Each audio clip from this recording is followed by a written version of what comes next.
السلام علیکم ورحمۃ اللہ وبرکاتہ۔ بسم اللہ الرحمن الرحیم۔ دوستو، حدیث پر خود بھی عمل کریں اور دوسروں تک پہنچانا بھی ہم سب کی ذمہ داری ہے اور ہم سب کے لیے صدقہ جاریہ بھی ہے۔ اس لیے حدیث کو شیئر ضرور کیا کریں اور چینل کو بھی سبسکرائب کریں۔ جزاک اللہ خیرہ۔ سنن ابن ماجہ کی صحیح سند کے ساتھ حدیث ہے 4245 نمبر، زہد کے احکام اور مسائل۔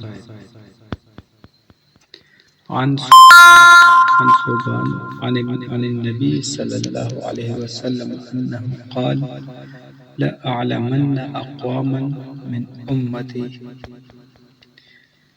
ثوبان رضی اللہ عنہ سے روایت ہے، نبی صلی اللہ علیہ وسلم نے فرمایا، میں اپنی امت کے ان افراد کو ضرور پہچان لوں گا،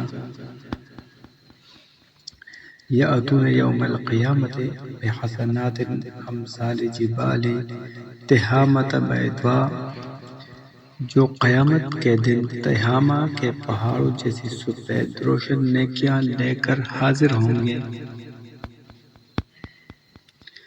فَيَجْعَلُهَا اللَّهُ عَزَّ وَجَلَّ هَبَاءً مَنْثُورًا، تو اللہ عز و جل ان نیکیوں کو بکھرے ہوئے غبار میں تبدیل کر دے گا۔ قال ثوبان یا رسول اللہ صفہم لنا جلہم لنا۔ ثوبان رضی اللہ عنہ نے عرض کیا، اے اللہ کے رسول، ان کی صفات بیان فرما دیجئے، ان کی خرابیوں کو ہمارے لیے واضح کر دیجئے۔ اللہ نکون منہم ونحن لا نعلم، ایسا نہ ہو کہ ہم ان میں شامل ہو جائے اور ہمیں پتہ بھی نہ چلے۔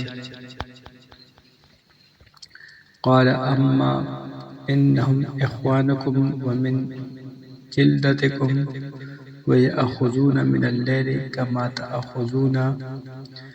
آپ صلی اللہ علیہ وسلم نے فرمایا، وہ تمہارے بھائی ہیں اور تمہاری جنس سے ہیں اور رات کی عبادت کا حصہ حاصل کرتے ہیں جس طرح تم کرتے ہو۔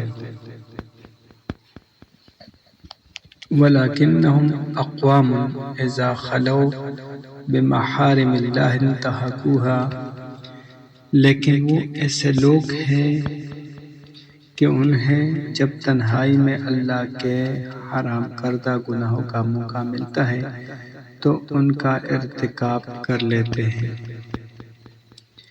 اے اللہ، اے ہمارے رب، ہم سب کو تنہائی میں تمام گناہوں سے بچائے۔